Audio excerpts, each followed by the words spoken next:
In the book of Nahum, the prophetic word concerning Nineveh, the book of the vision of Nahum, the Elkoshite. El is jealous and Yahweh is avenging. Yahweh is avenging and a possessor of anger. Yahweh will be an avenger to his adversary, and he reserves anger against his enemies. Jeremiah 46:10, for the day of Adonai Yahweh Sabaoth, a day of vengeance, so that he might avenge himself on his adversaries, and the sword will devour. So you see those Nahum connections? And it will be satiated and bathed with their blood, for Adonai Yahweh Sabaoth has a sacrifice in the north country by the river Euphrates. And you read about the Egypt rises up like the Nile, its waters are moved like rivers, and you see that come up, you horses, and rage, you chariots, let the mighty men come out, the Ethiopians, the Libyans, and so it's people. And it's funny, as you kind of read more into this, you get to verse 18. As I live, declares the king, whose name is Yahweh Sabaoth. And you just read up here how he has a sacrifice in the north country. And if you read chapter 30 of Jeremiah, it talks about, in David I will raise up. But it's like a resurrection. So the king, whose name is Yahweh Sabaoth, as surely as Tabor is among the mountains, and as Carmel is by the sea, so will he come, you daughter living in Egypt. Living in Egypt, huh? Prepare your baggage for captivity, for Noph will become waste and burned up without an inhabitant. Egypt is like a fair heifer, huh? So you get to chapter 51.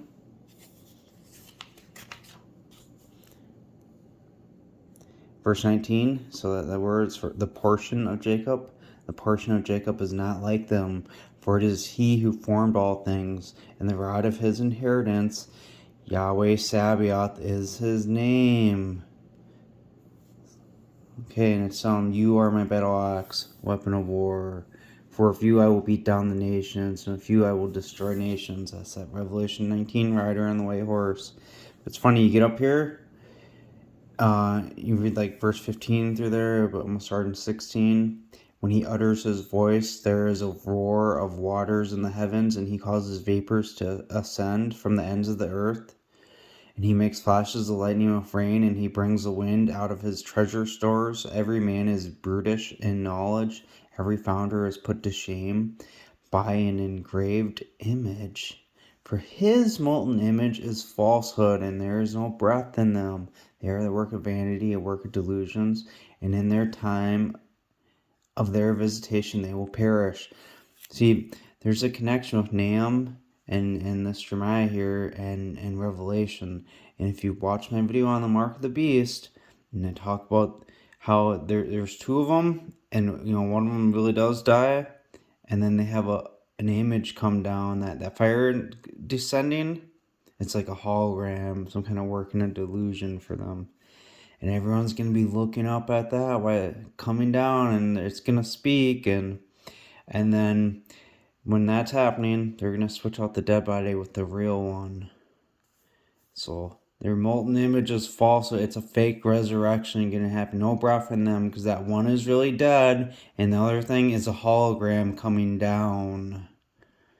And there's a molten image spoken of too in Nahum. I'll get to that.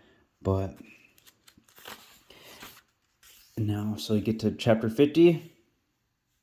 Verse 15, shout against her on every side. She has given her hand. Her foundations have fallen. Her walls are thrown down. For it is the vengeance of Yahweh.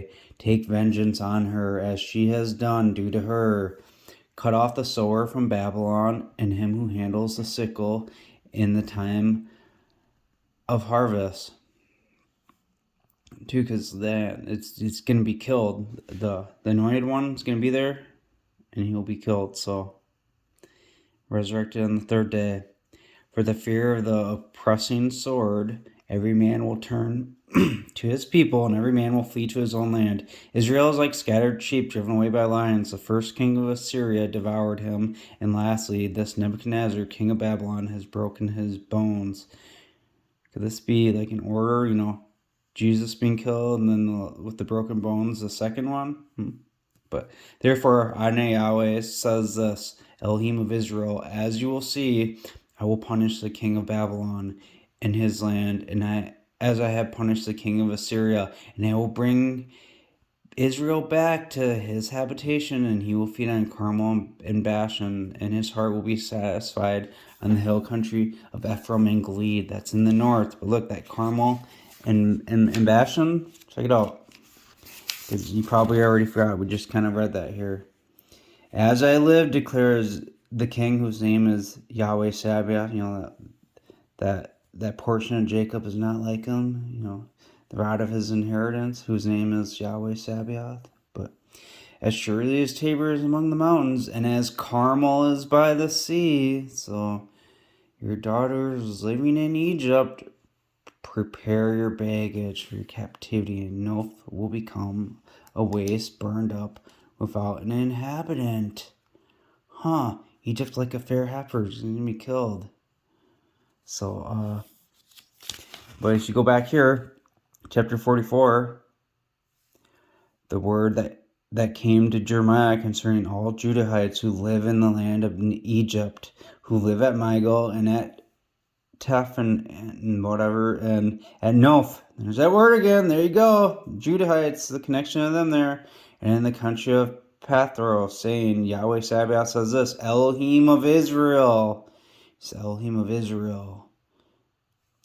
You have seen all the calamity I have brought on Jerusalem and on all the towns of Judah. See now this day they are a desolation, and nobody lives in it because of the wickedness they have committed to provoke me to evil.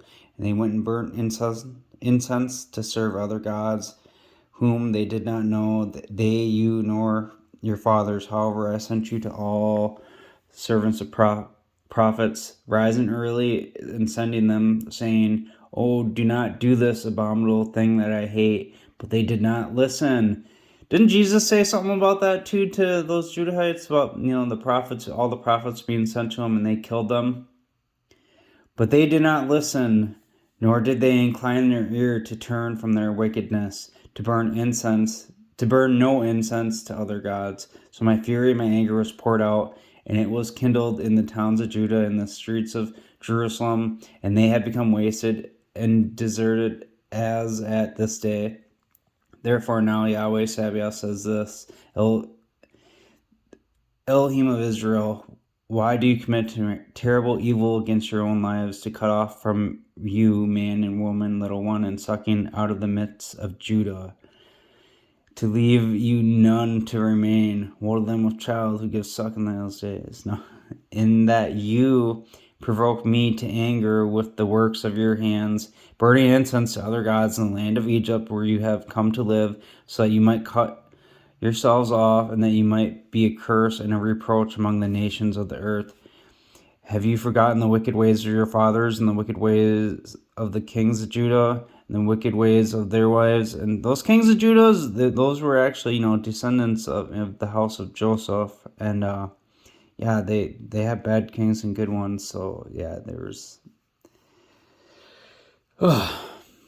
so in your own wicked ways, and the wickedness of your wives that they have committed in the land of Judah and in the streets of Jerusalem, they are not crushed to this day, nor have they feared, nor walked in my law, nor in my statutes that I set before you and before your fathers. Therefore Yahweh Sabaoth says this, Elohim of Israel, not Elohim of Judah.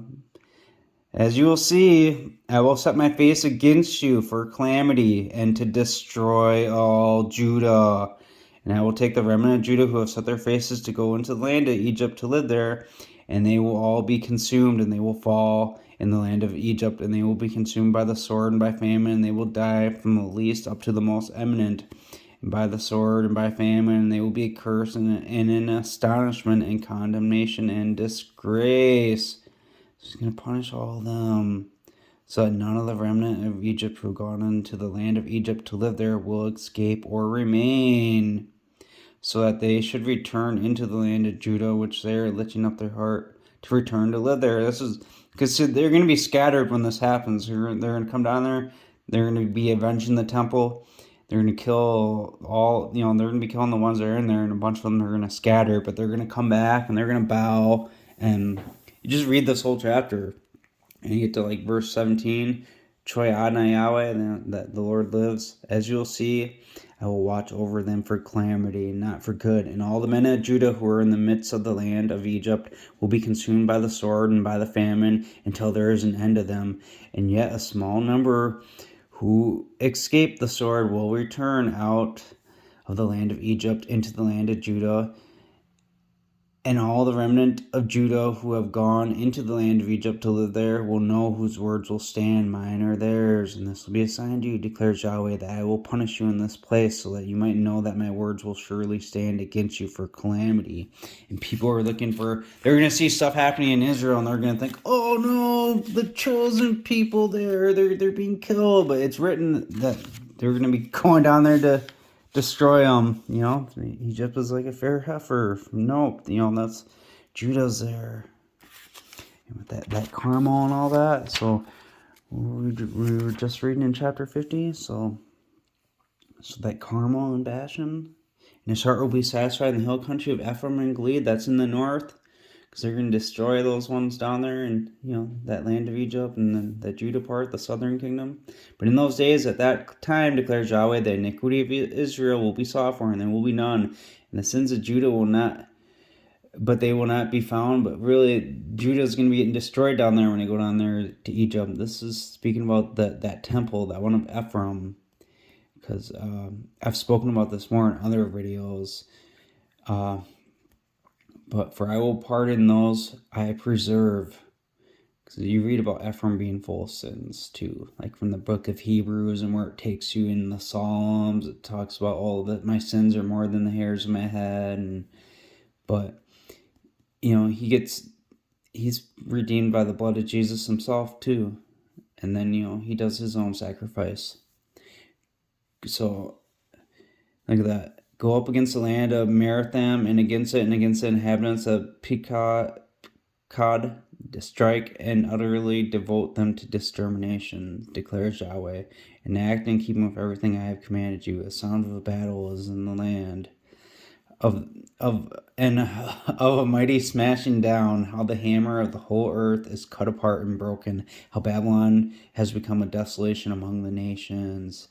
So, and just keep reading down here. And so the voice of those who escape out of the land of Babylon declares in Yahweh, the avenging of Yahweh our Elohim, the vengeance of his temple. Because they've been speaking about that throughout these previous chapters. They just use it in different words, like chapter 48 verse 12. Therefore, as you will see, the days are coming, declares Yahweh, when I will send him pourers who will tip him out, and I will empty his pots and break their bottles. And Moab will be ashamed of Chemosh, as the house of Israel was ashamed of Bethel. Their confidence, it's going to be that, that strong staff that is broken, the beautiful rod, that part. Because that Bethel, it takes you to like Micah 5:2, but you, Bethlehem of Ephratah, and that's with Jesus. But if he's comes, Jesus is to build the house. It's a son of Jesus. But you, Bethlehem of Ephratah, being least among the thousands of Judah, out of you will come for me one to become ruler in Israel. So, and Ephratah is a short walk from Bethel. If you've read in Genesis, Ephratah, which is Bethlehem, and it's a short walk from Bethel. So you get that little connection there. Now, chapter 6. Now hear what Yahweh says, arise, contend before the mountains, and let the hills hear your voice. Hear, mountains, the controversy of Yahweh, you strong foundations of the earth. For Yahweh has a controversy with his people, and he will dispute with Israel, my people, what have I done to you, and in what have I wearied you? Testify against me, Think about what it says in Hosea 7:8, that Ephraim is an anointed one among the people. Ephraim is a cake not turned, it's like a burnt offering, but it ends up talking about how they testify against his face, and so you see that little connection here. For I have brought you up out of the land of Egypt, and I have redeemed you from the house of bondage, and I sent with you Moses, Aaron, and Miriam, my people. Remember now what Balak, king of Moab, gave counsel, and what Balaam, the son of Beor, answered him from Exia Grove to Gilgal. And look, to Gilgal, the crossing of the Jordan. So it's kind of funny, if you watch my other videos in my playlist, I talk about the, like in Daniel with the Jordan River and the two horns, and I've talked about numbers and how you make connections with the dreams and the instruction in them, and you got that, and this kind of confirms what I've spoken about numbers in previous videos, because there's that Jordan River there, and it's that same spot from the other side of the river, and him being up high, and how he's like, I see him but not near, but anyways, so that you might know the righteous acts of Yahweh.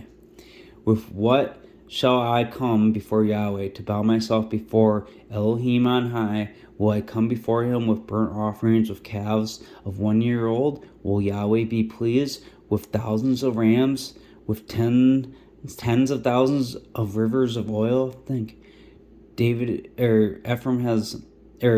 Manasseh has killed his thousands, and Ephraim has killed his tens of thousands. David has killed his tens of thousands. Saul has killed his thousands. You get that Ephraim-Manasseh connection here again. Will I give my firstborn for my rebellion? Think of those firstborn blessings from Genesis 48 with Manasseh and Ephraim, making you like Manasseh and Ephraim.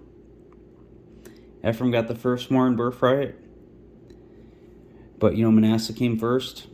So will I give my firstborn for my rebellion, the fruit of my body for the sin of my heart? Thinking his committing iniquity, I will chasten him with the rod of men. 2 Samuel 7, I think it's verse 14 or right around there. But talking about those blessings, how they would establish 2 kingdoms. And then we get to Psalm 132, the one of David. So I will not give sleep to my eyes and slumber to my eyelids until I find a place for Yahweh, a tabernacle for Ha-Havir Jacob, the mighty one of Jacob. Surely we heard of it at Ephratah. I think 1 Chronicles 7:20 through 29. It speaks of in Bethel and its towns, which we know Ephratah, which is Bethlehem, is a short walk from Bethel. So in there it says, Bethel and its towns lived the sons of Joseph. And we know the birthrights, Manasseh and Ephraim. The tabernacles, think Hebrews chapter 8 and 9. You got 2 tabernacles. But so surely we heard of it at Ephratah, and we found it in the fields of the woods. We will go into his tabernacle. We will worship at his footstool. Think Psalm 110. Sit at my right hand until I make your enemies a footstool for my feet. His footstool being on earth. So you kind of got a couple tabernacles there. So there's one up in heaven, and you got the one that's sitting there down at the footstool on earth. But arise, O Yahweh, into your rest, you in the ark of your strength. Let your priests be clothed with righteousness, and let your excellent people shout for joy for the sake of your servant David. Do not turn away the face of your anointed man. Because he sinned, they're not going to be found. Like it says in Jeremiah, where it says Judah, but it should be Ephraim. Yahweh has sworn to David, in truth, he will not turn from it. I will put on your throne the fruit of your body. There you go. Well, we just read about the fruit of your body in Jeremiah before I came here.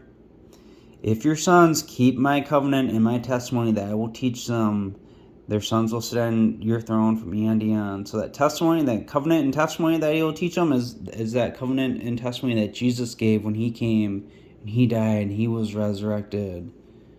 So you read through here, cause the horn of David to grow. I have prepared a lamp for my anointed man.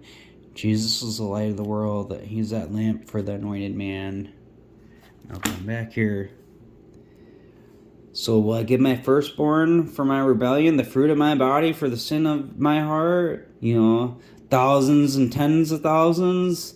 Thousands Manasseh, 10,000s Ephraim. Saul, David. And you get the two, Manasseh and Ephraim.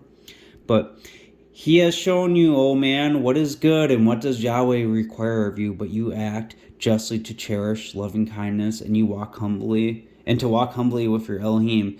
Yahweh's voice cries out to the city, and those of true stability will regard your name, hear the staff, and him who appointed it.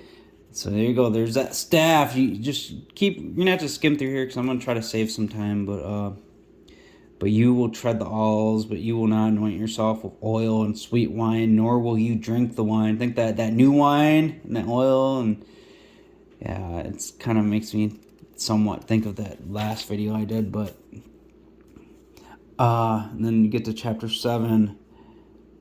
Where is it? And it says about the most excellent of them. It's like, no, that's not it. The excellent man has perished from the land, and there is nobody upright among them. I think that's that staff. Those of true stability will hear him, And now he's perished. And in that day, when your walls are to be built, in that day, the prescribed boundary will become distant. And Assyria and their fortresses. Shepherd your people with your staff, the flock of your inheritance, who live alone in the woodland in Carmel. Remember we were reading Carmel? And let them find pasture in Bashan and Gilead, as in the days of old, the hill countries of Ephraim and Gilead. So you got that same connection there, as your days of your coming out of the land of Egypt. So this is connected with what we read there. Like right here in Jeremiah 48:16, the calamity of Moab is near to come, and his affliction hastens quickly. Mourn for him, all you who are around him, and all you who know his name. Say, how the strong staff is broken, the beautiful rod. See, that's different. You got the rod there, and then the hammer, but you see later, and that's like the temple being destroyed, and you read all through here, and then you find out right here in verse 40, for Yahweh says this, as you will see, he will fly like an eagle, and he will spread his wings over Moab. Kerioth is taken, and the strongholds by surprise, and in that day the hearts of the mighty men in Moab will be like the heart of women in her birth pangs, and Moab will be destroyed. Okay, so, but you get down here to Jeremiah 49, Edom will be in astonishment, everyone who goes by will be astonished, and they will hiss at its plagues, as the overthrow in Sodom and Gomorrah. No man will live there, nor will the Son of Man live in it.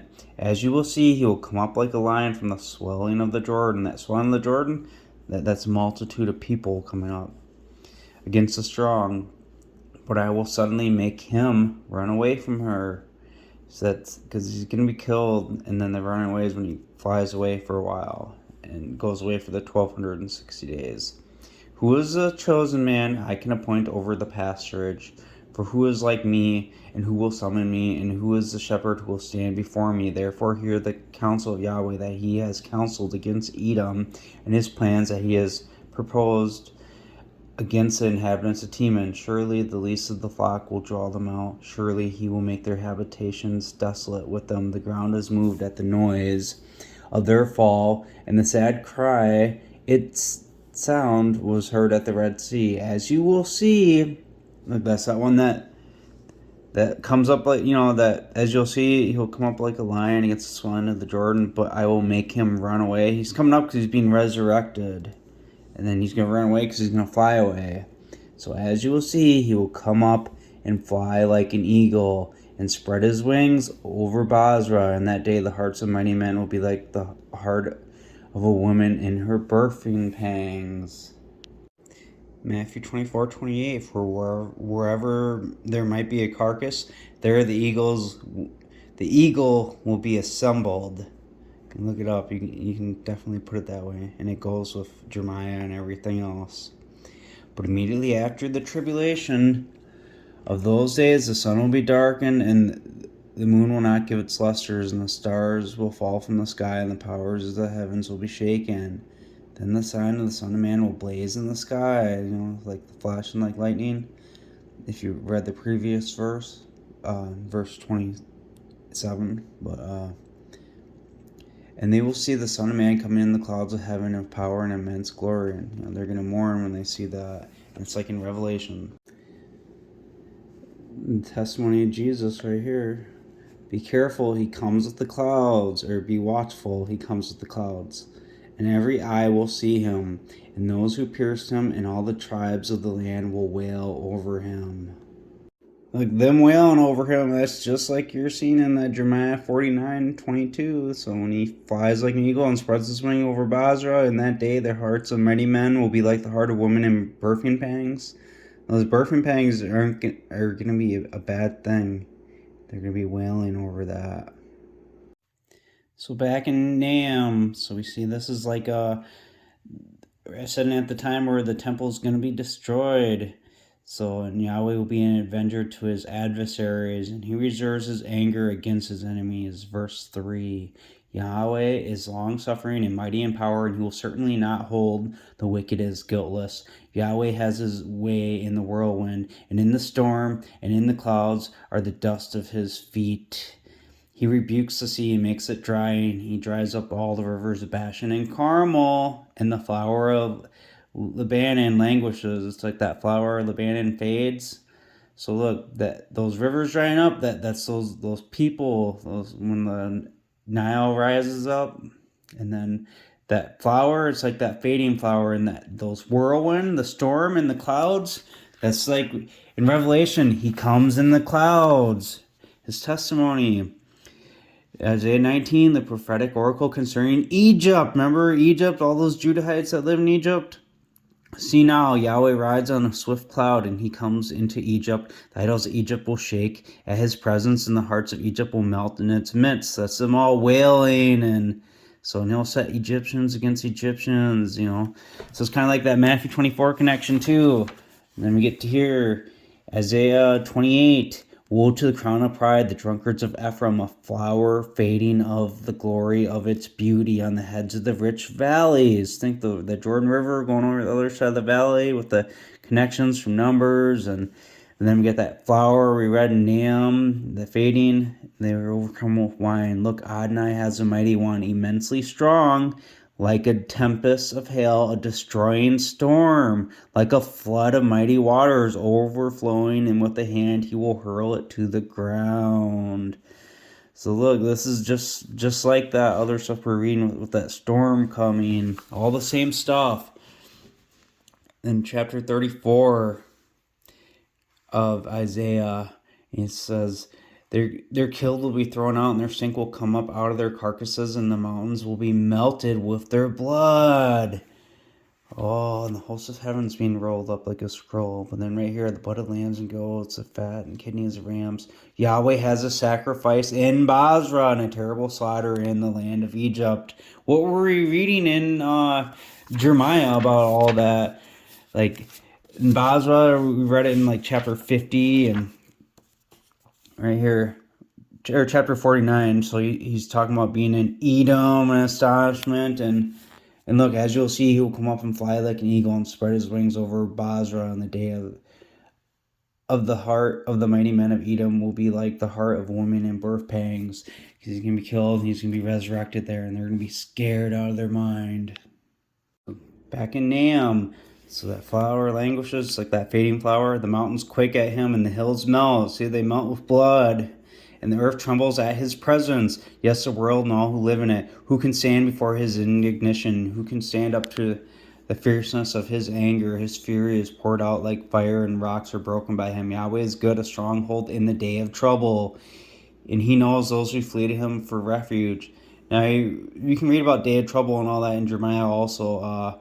The Mikvah Israel, the hope of Israel in the day of trouble, and we find out it's Jacob's trouble, like see Jeremiah 14, 17, and 30. But he knows those who flee to him for refuge, but with an overflowing flood he will make an utter end of its place, but darkness will overtake his enemies. And we read about this like in Daniel too, about the temple being overcome with a flood. And so, but he's going to run away. That's when he flies away, but then he's going to come back and they're going to run away. If we would have read deeper into Jeremiah, I think that's later in chapter 50 or 51, but it talks about that chosen man. Who is a chosen man? And it says that they're going to run away. The second time it mentions that stuff. But what do you conspire against Yahweh? He will make an utter end. Distress will not rise up a second time, for they are entangled together like thorns, and they are like drunkards who are drunk, the drunkards of Ephraim, and they will be devoured fully dry like stubble, Esau stubble, and they're in Egypt. Judah's in Egypt. And there is one who comes out of you who imagines evil against Yahweh, a counselor of uselessness. Although Yahweh says this, although completely safe as well as numerous, they will nevertheless be cut down. And when he passes through, and now I have afflicted you, and I will afflict you no more, for now I will break his yoke off you, and I will burst your shackles apart. And then you go to that Jeremiah 32 about that day of trouble, Jacob's trouble, and then breaking the yoke off of them. And Yahweh gave a commandment concerning you, no more of your name will be sown from the house of your gods. I will cut off. The number of your towns is like the number of your gods, Judah, Jeremiah 2:28. But the graven image and the molten image, I will make it your sepulchre, for you are despicable. See that? Remember we read in Jeremiah 51, 15 through 19 about that graven image and molten image, how there's no breath in them, and it ties to that mark of the beast with that image coming down, because there's one that's really dead and one that's alive. I'll link the video in the description, the 5-minute one, and then I got a 30-minute one too that goes into more detail, but this is all connected. So, see on the mountains the feet of him who brings good news, who publishes shalom. Judah, keep your solemn festivals, perform your vows, for the man of uselessness will no more pass through you. He is utterly cut off. And speaking of that, the man of uselessness is in Judah, and he's cut off. Judah performing its vows isn't a good thing. It's at Psalm 102:8. My enemies reproach me all day. Those who are mad against me have made an oath against me. And, they got a vow against them. Malachi 2:11. Judah has dealt treacherously, and an abomination is committed in Israel and in Jerusalem. For Judah has profaned the sanctuary of Yahweh that he loved, and has married the daughter of a foreign god. Yahweh will cut off the man who does this, the awakener and the answerer from the tents of Jacob, and him who offers a meal offering to Yahweh. I think that grain offering from my last video. But as you will see, I will send my messenger, and he will prepare the way ahead of me. The Hadan, who you will search for, will come unexpectedly to his temple as the messenger of the covenant. So, and he's like a refiner's fire. But then you see, then the offering of Judah and Jerusalem will be pleasing to Yahweh, because they killed that messenger. They killed Jesus, and they're going to kill the coming one.